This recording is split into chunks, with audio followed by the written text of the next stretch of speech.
dun, dun. And we're Dun, live. dun, dun, We're live. There's Justin dun. hanging out. There's Andrew doing finger guns. It is Friday, and you all know what that means. It means another issue of Fridays with Andrew. A Star Wars story. We're gonna not do the Star Wars story part. All right. So Andrew's got a gun. Andrew's got a gun. Not directed by Ryan Johnson. You didn't do any of the Star Wars story ones. Or written. That didn't even work. All right, whatever. Who did Rogue? Whatever. All right, so yeah, I have picks from this week because Andrew comics came comic out books this week, that he wants to talk about. like they always do. So I got Marvel 2-in-1 number 3. Marvel, wait. Marvel 2-in-1 number 3. 3. That's a lot of numbers. It's really hard. It's so. I know. I hate it. All right. Dark Knight Rises: The Wild Hunt. Hold on. Dark Knight's Rising. Rising. Right. Oh, Rising. Yeah. Right. I keep saying right. You don't even know the title of your own Dark favorite Knight's pick? Metal Time. It's an awful title. Okay. And then the best thing I've read in 2018 so far: Bingo Love. Bingo Love. Bingo Love by Image Comics and also Inclusive Press, but we'll get to that later. Okay. All right, great. So, what am I starting with? I guess Marvel 2-in-1, right? Start with not Bingo Love because you're going to talk that's about. the last. That's yeah, the you're last. going to talk about Bingo Love. No, a I was lot. never going to talk. Yeah. Yeah, it was between. So this is really weird. In the 90s, this would be someone's, like, pull list. It's an Image comic, a Marvel comic, and a DC comic.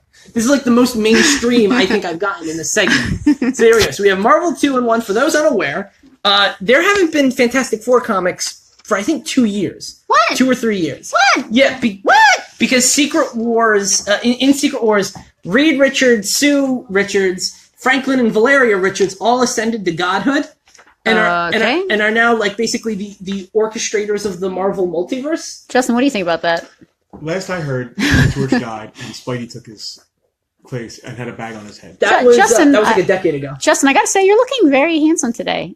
Thank you. You're welcome. All right. I like Andrew, it. you also look okay. Oh, well, anyway, I think that's a high compliment. So they have been away.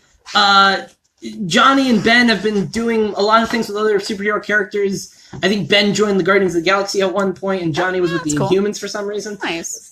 So, cynical Justin faces because Justin he knows. doesn't know what to think of that. Well, no, even. because I assume he suspects the real reason Fantastic Four aren't around is because Marvel may or Disney may or may not have certain movie rights. Probably. Well, that's the story, right? that factors. Marvel's not backing any stuff they really don't. I mean, they're going to keep making Spider-Man because it's freaking Spider-Man. Exactly, yeah, and X-Men. But if sales were there, they probably would have kept it anyway. Yeah. So there's a lot of different conflicting things. Like Jonathan Hickman said that he was planning to turn Reed Richards into a god since 2008. What, can I ask what that actually means? Why does a guy who can make himself rubber get to be goddom? I mean, where is it? Where do those two things? So Secret Wars, a whole lot of stuff happened. Like, yeah, sure. There are basically higher than god beings who were trying to destroy the multiverse, and then Doctor Doom beat them, and then Doctor Doom became god. But Doctor Doom kind of sucked at it, so then Reed Richards became god. Oh, comic books. So Johnny and Ben have been kind of hanging around, palling around, not with each other though. Guys, if you have any questions, let me know. Yes, sorry. This Yes, is we.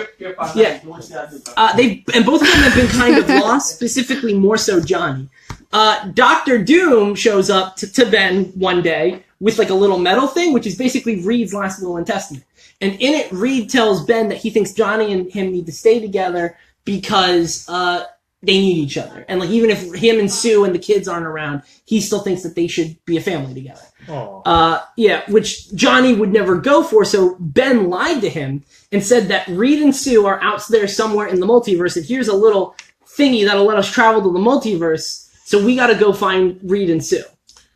So Ben Grimm, is what is he? He's Jack Kirby. No. What is his character? What is he? He's the thing, even. He's the thing, right? Why is he the thing? He's made of rocks, blah, blah, blah. Yeah. Johnny Storm, right? Yeah. What is he? The Human Torch. Why? Because he's made of fire. Right. They own the rights to another character called the Human Torch. Sue Storm. The Invisible Woman. Because she can turn. Yeah. Who's the other guy? Mr. Fantastic. Why isn't he Stretch Man? Because he came up with the Because name. obviously... What an egotistical. Yeah. Because obviously his wife came up with the name for The him. rock guy is a thing. The fire guy is a torch. The invisible hold girl on. is invisible. Hold on. Your comments? I gotta turn this. No, I gotta turn this around because I have a comment that I need to And the make. guy that can make So- his appendages stretch, it's fantastic. Well, obviously his wife named him that, and you just hit the nail on the head as to why. Mr. Fantastic can stretch his appendages. Obviously his wife named him. That's my only comment. Back to you, Andrew. All right, great, fantastic. So, yeah, So you're a customer. So yeah, so now Ben and Johnny are going to go on a multiversal jaunt across the multiverse under false pretenses, basically. And Ben knows this. Ben knows they're false pretenses, but he knew Johnny wouldn't agree to go with him otherwise. Right.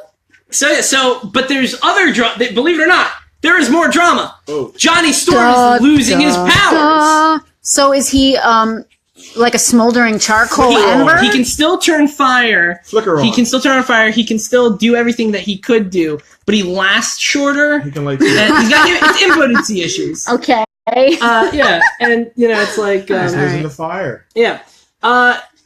This is by Chip Sardarsky. He's a very funny man. He's a very intelligent man. Wow, Zdarsky's writing this? Yes, he is. Wow. And also the last two issues were illustrated by Alan Cheong, who people might know from Young Avengers fame. This issue was done by someone I'm kind of familiar with, Valerio Shitty. Shitty. Yeah, we're really children here. All right.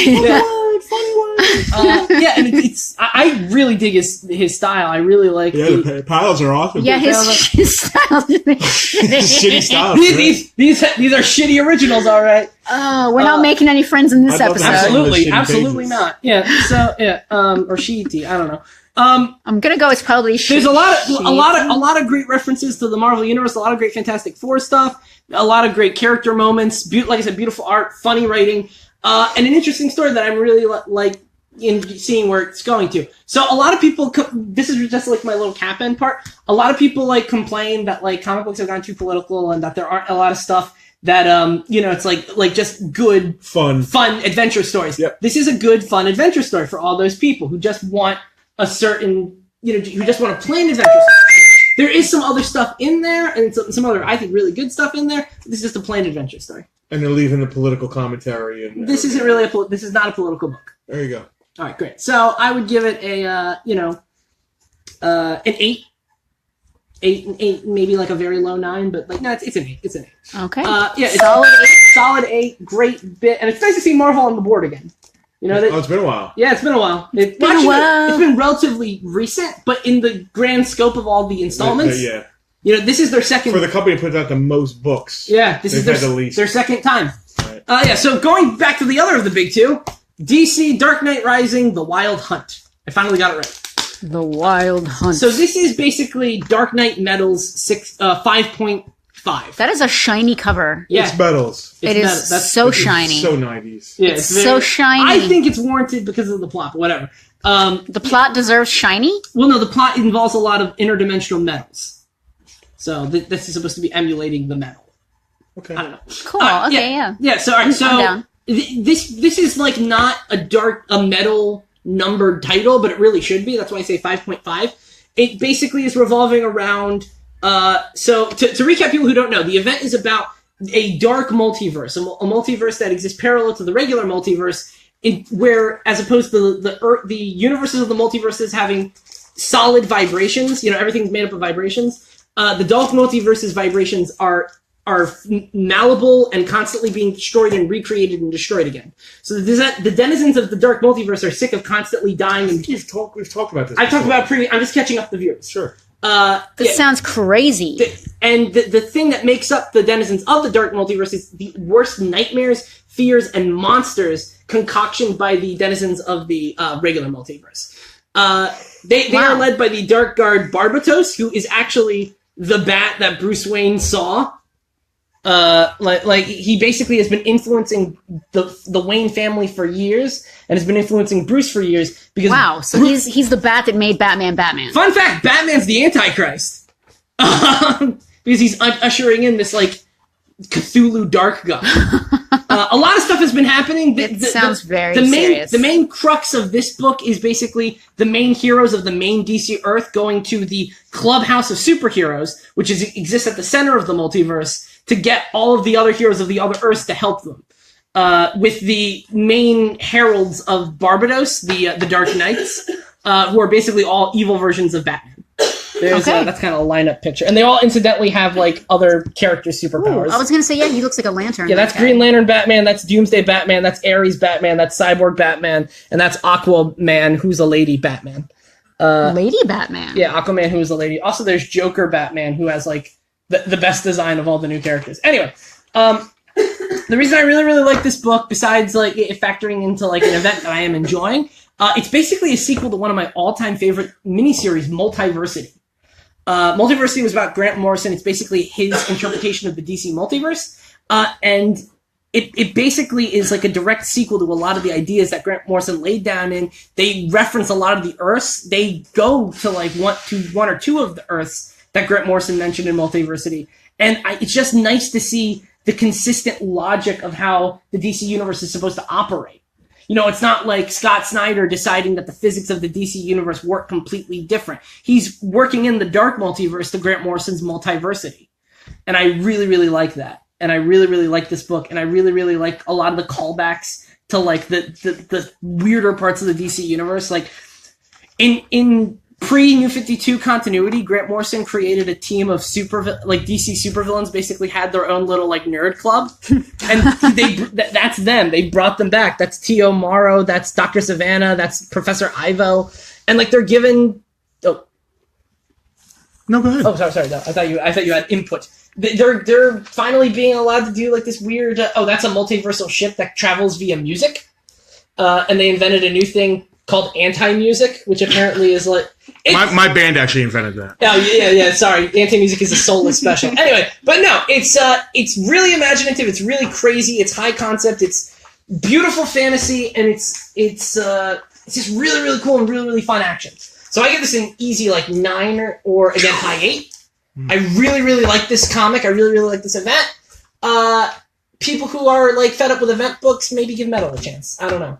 I think it's really And for fans of the Grant Morrison Multiversity. If you like Multiversity, this is a must-read. Okay. This is absolutely a must-read. Grant Morrison. This has 4 writers. Grant Morrison actually wrote, like, a section of this. Okay. Wow, that's awesome. Yeah, it's really, really interesting. So those were my 2, superhero mainstream books. But really, the best thing I read, and really anyone who read this, the best thing they read, is Bingo Love by Image Comics. This is amazing. This is an incredible book. This is an incredible comic. So the basic premise is there are 2 high school girls in 1963 who meet and become best friends. And for the next 4 years, this is a little montage of, like, high school shenanigans. It's a montage. They become best friends. They become super, super close. And they're basically there for, like, some of the hardest parts of each other's life. And it would have just stayed that way, except during, like, a very comforting moment, they go in for a kiss, and they find out that both of them have had a crush on the other for 4 years. And they both declare that they're in love, and they both think that they want to be together, but they got to do it in secret. And then their families find out. Which multiverse is this in? Oh, this is in Earth B for Bingo Love. So, was this a single issue book at first? This is an original. Well, okay, so an original it's novel? an original graphic. So, no, I'm going to go into the history. Okay, yes. Because I'm still not done with the general plot. So they get separated, and she's forced to marry a Vietnam vet named James Downing. How do you get forced to marry? Oh, well. Her family, they're like, we're going to disown you if you don't marry this guy. Okay, fair enough. So she, like, just basically has 3 kids with this Downing guy. And, she's like, well, I guess this is my life. And she's going to have a satisfactory but unhappy marriage. Yeah. Until one bingo game in 2015, where Mari has moved back to... Let's recap. Yeah. They met in 63. Yes. Now it's 2015. Yep. They are... grandmas. Okay. They're 60-plus-year-old grandmas. And have had no contact since the mid-60s? Nope. Okay. Yeah, and they reconnected. They read it, and she describes it like nothing ever changed. Both of them still feel absolutely in love with each other as they did the last time they saw each other. Wow. And the story then becomes, but both of them are married. Both of them have kids. Both of them have other families. And the question becomes, where do we go from here? And that is, and I'm not going to say any more. The rest of that is the rest of the journey of this book. Sounds like it's going to be an Oscar-winning movie. It kind of should. It's so great. Like, so the idea, this is by T. Franklin and Jen St. Onge, by the way. It was a Kickstarter project. And I want to go into a little bit about the Kickstarter. Again, it's original graphic novel, original story, cover. Beginning, middle, end. You got the kids, you got teenagers, and you got grandmas. The original goal for this was like $19,000. They raised $59,000. It was a huge Kickstarter success. It was a huge. Wow. So what did that do to the project? Did they get more ambitious and do more stuff with it? So they do have tie-ins that are going to be digitally only that Kickstarter people could, apply for. The other thing that happened was, so the Kickstarter, they called their Kickstarter group Inclusive Press, even though it's just two ladies. But then Image Comics loved all the buzz, so they picked them up for wider distribution. That's cool. So this is technically an Image comic, even though it didn't start out that way. So that's the equivalent of being found on YouTube and becoming a superstar. Yeah, or even, I'll go like the film route. It's like being an indie film that you self-made, and then Warner Brothers goes, we like your stuff, kid, and decides to do it for more theaters. That's awesome. And I believe Image Comics is going to do already a second printing. This just came out, and they're already going back to the presses because this has had such a positive response. And this is fresh this week, right? It's fresh this week. It's a beautiful story with beautiful themes about obviously the LGBT community. Obviously, it's a race-based story because they are two women of color. But I think that there are some themes that are kind of universal. Of course. The theme of especially one of the things that hit me the most was the family aspect. Do they owe their family to be unhappy? Or do they owe it something to themselves to kind of be with this person that they know is the only way they're going to be happy? It's really complicated, tough stuff. There's not any clear, easy answers, and I really just recommend everyone to read this and go on this journey, this incredible journey with these two great people. And if you want a deeper analysis of it, I have reviewed this for my work with YouDon'tReadComics.com. All right, did we share that review yet? Yeah, Right. a couple of times. I don't bring it up every week, but I really No, should. that's fine, but we'll make sure we share that specifically. Oh, absolutely. Yeah. You did on Twitter. Yeah. I think you meant the other Fridays with Andrew. It's a really beautiful story. The art is absolutely stunning. Jen St. Onge is a brilliant. I kind of likened her style to like stylized animation, and she's just able to invoke so much emotion and so much. Give me an example, because I'm not seeing. Okay, great. Let's. All right. Show him the That's resignation. exactly. Of 4 pounds. So in this scene, she tells her husband James that she has been gay, bisexual, pansexual for years. This is his reaction. So like he is disgruntled. He walks down the stairs. His kids are downstairs. He breathes in. He puts on this face, slams the picture on the door, and he goes, "Oh, your mom's just not feeling well tonight." This is all told in like 6 panels. It's amazing. This is like one of my favorite parts of the movie. And then he goes up and he freaks out at her. There's just so many great moments like that of visual storytelling. And there's another thing about it that is unique to the comic books. This really is like 3 or 4 periods of these women's lives. So we see various like versions of them, young, teenagers, grannies. It's very cinematic from what I'm picturing. I'm picturing a movie. But it's so great how like when St. Onge is illustrating them, how she's able to like keep so much of their identity, but you can clearly tell this is them at different periods of their life. Yeah. So there's just so much good. It's a 10 out of 10 for me. It's an A+. This is like this is my definition of like a perfect comic book reading experience. Is this the best thing you've ever reviewed in the 11 different versions of Fridays with Andrew we've done? Is this the best thing you've read out of all of them? I don't. Well, for the. Or just, it's the best this year. Is it the best? Yeah, not in terms of the Crankies. Not in terms of the Crankies. Okay. Like, I think this would be on par with a lot of the But it's the best of the week. Yeah, it's easily the best of the week, and it's the best thing I've read in 2018. Yeah. This is, out of all of, and I read like. So this might end up in next year's Crankies. Absolutely, this is a huge contender for original graphic novel. This is a huge contender. It's really, really good. I recommend this to people who don't read comics. Which, is the website I review for. But I'm just... But yeah, no. Plug away, man. We're proud of your work. No, but yeah, I just think it's really, really good. It's really, really emotional. I kind of used me crying as a measuring meter for, like... But no, because you show up here crying sometimes. You leave crying. No, but this made me cry a lot. Okay. No, I have though for a lot of the good stuff I brought. It made me cry.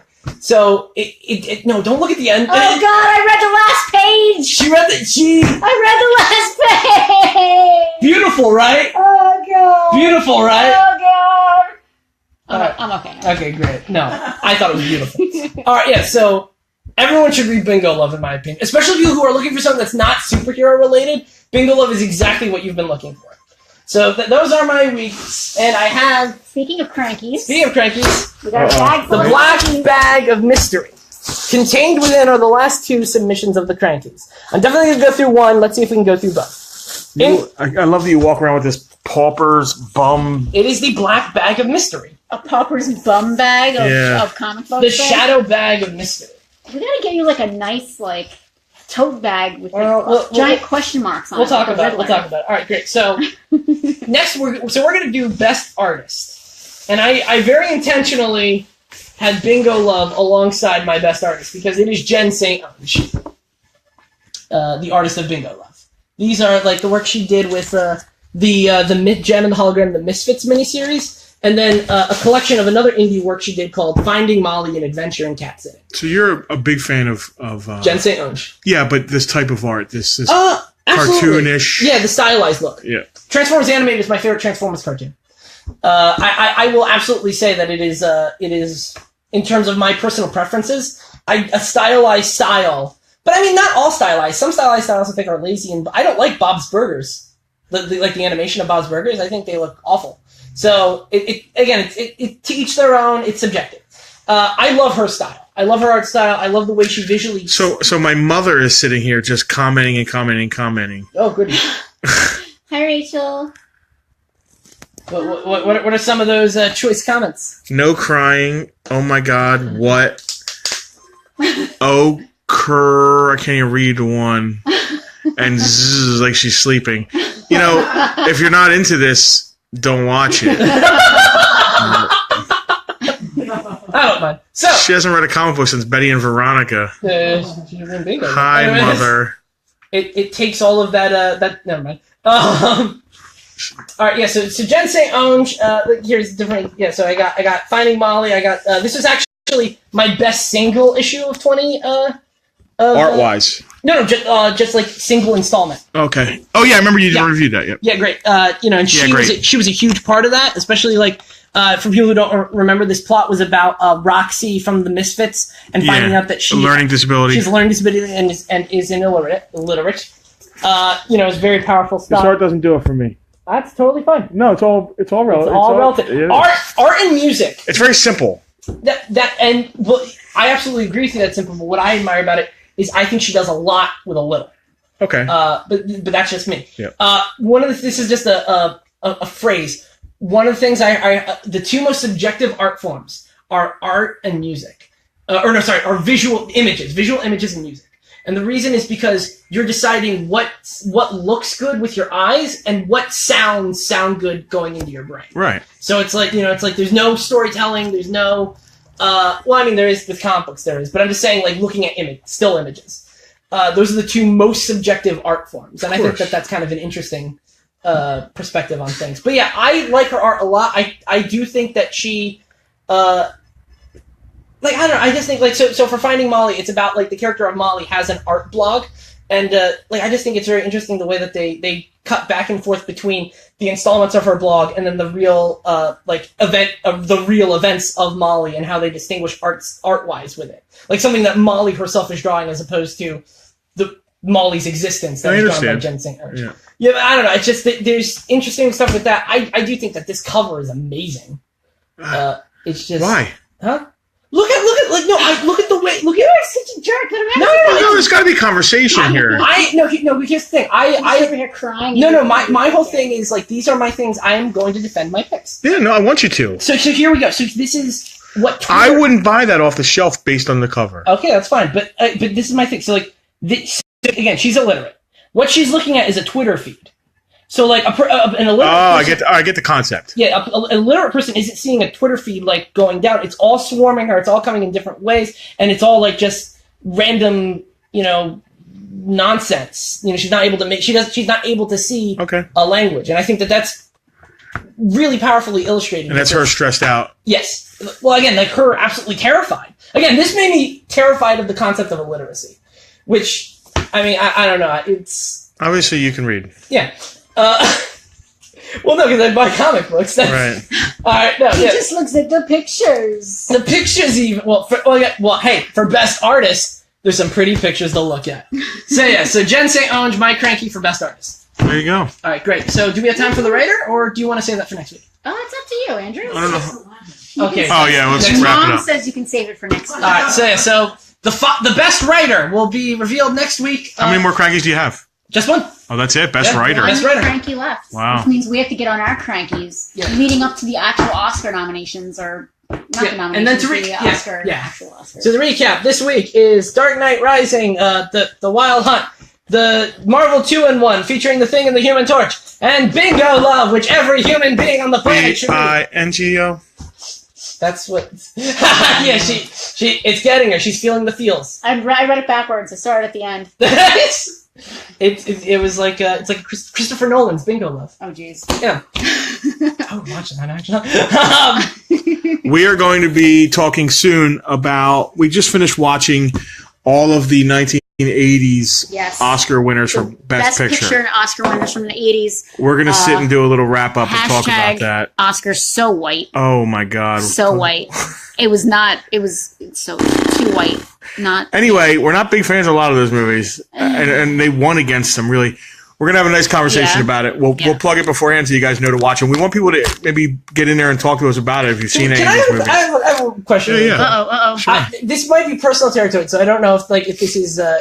it's about a movie, a certain title that's up for the Oscars this year that we've had a lot of conversations about. Mm-hmm. So do you know what I'm talking about? No. You're probably talking about... oh, God, it was so bad I forget what it was called now. Get Out. Yeah, that. Yeah. Oh, yeah, we're going to talk about that. No, my question was, compared to the 80s, where do you stack up Get Out as compared to the 80 winners? It's about as good as the first Nightmare on Elm Street. Yeah, no, it still, even in the 80s, shouldn't have been. It doesn't stack up. So compared to the 80s, it still doesn't stack up? No, because the 80s had a certain vibe. The 80s had a very stuffy... The Academy was obviously a very old Academy. Yeah, absolutely. They were old white guys. It was really obvious. They still remember the first Academy Awards. Jesus Christ, yes. Yeah. So but the movies, they were good. They were well-made movies. Yeah. Yes. But they were very droll. Okay, that's very fine. stuffy. 3 hours of rich white people complaining Running about how on rich beaches. they are. I want rich old people running on beaches. We have a whole... I was just curious. Mom, I know you've seen almost all the old ones. I probably saw a lot of them with you. Go back and watch them now, man. They don't... Go watch Chariots of Fire now. You're going to... It's a great way Evangelist. to go fall into a coma. I mean, if you really want to go to sleep... It's just there's not a lot of story with a lot of these. Yeah. It's either a stuffy old white people problem movie, or it's an epic like Gandhi, which is the best of the bunch because it's 3 hours long. It's not about white people problems. It's about a white people's problem. Oh my God! That's a great. Did you just make that up? No, I hashtagged it after. I made it up after I watched it. Yeah. All right, so we're going to talk about that. We're going to let you guys know soon. Probably. And then Toy Fair. And then Toy Fair. We're going to be live this weekend. Yeah. From Toy Fair in New York. Sunday. Sunday. So, guys, your mom's already in a coma. She said. Oh, no shit. She's been in a coma for 30 years. Oh. Believe me, I know that. Rude. Hey, she set herself up for it. Didn't. Anyway, All okay, right. so that was our Fridays with Andrew. Tune in this weekend for fun. Tune in next week for another Friday with Andrew. And just tune in general. And then we won't be here Sunday. We'll be at Toy Fair, but Andrew will be here running this fort. Yeah. Sailing the ship. Yep, locking it down. Yeah. All that. All the good stuff. Keeping it cool. Keeping it cool. Yeah, even. All right. All right, guys.